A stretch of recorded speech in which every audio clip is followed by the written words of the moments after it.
Hello, നാട്ടിൽ പോകുന്നതിന് മുന്നേ ഉള്ളൊരു വീക്കെൻഡ് വ്ളോഗാണ്. വ്യാഴാഴ്ച വൈകുന്നേരം ഞങ്ങൾ പതിവ് പോലെ പുറത്തൊക്കെ പോയി. ഇന്നത്തെ ദിവസത്തെ പ്രത്യേകത എന്ന് പറഞ്ഞാൽ നാട്ടിൽ പോകുന്നത് കൊണ്ട് കുറച്ച് ചെറിയ ഷോപ്പിംഗ് ഒക്കെ ഉണ്ടായിരുന്നു, മക്കൾക്ക് കുറച്ച് സാധനങ്ങളൊക്കെ മേടിക്കാനായിട്ട്. അപ്പോൾ നമ്മൾ വീടിൻ്റെ അടുത്ത് തന്നെ പുതിയൊരു ഹൈപ്പർ മാർക്കറ്റ് തുടങ്ങിയിട്ടുണ്ടായിരുന്നു, അവിടെയാണ് പോയത്. നമ്മൾ ഉമ്മാനെയും പിക്ക് ചെയ്തിട്ടാണ് പോയത്. നെക്സ്റ്റ് ഡേ ഞങ്ങൾ നാട്ടിൽ പോവാം. അപ്പോൾ അതിൻ്റെ ഒരു സങ്കടമുണ്ട്, പക്ഷേ വീക്കെൻഡ് ആയതുകൊണ്ട് ഞങ്ങളെല്ലാവരും അടിച്ച് പൊളിച്ചു. ജസ്റ്റ് ഒന്ന് നെക്സ്റ്റ് ഡേ പോകണമല്ലോ. അപ്പോൾ ചെറിയ ഷോപ്പിംഗ് ഒക്കെ കഴിഞ്ഞതിന് ശേഷം ഞങ്ങൾ അവിടെ നിന്ന് ഇറങ്ങി. അത് കഴിഞ്ഞ് നേരെ ഞങ്ങൾക്ക് വീടിനടുത്തുള്ള റെഡ് ടാഗിലൊന്ന് വരണമായിരുന്നു. അപ്പോൾ നമ്മൾ അവിടെ ഒന്ന് കയറി.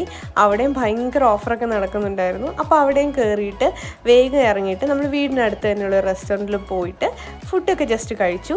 ഉമ്മാനെ തിരിച്ച് കൊണ്ടാക്കി. അതിനുശേഷം ആദൂനും അല്ലൂനും തിരിച്ച് പോകുന്നതിന് മുന്നേ വീണ്ടും ഒരു ചെറിയ ആഗ്രഹം പറഞ്ഞു. അങ്ങനെ നമ്മൾ വക്കൂതിനകത്തുള്ള സിദ്രയിൽ പോയി ഒരു ഐസ്ക്രീം ബാറൊക്കെ കഴിച്ചിട്ട് നേരെ വീട്ടിലേക്ക് വന്നു.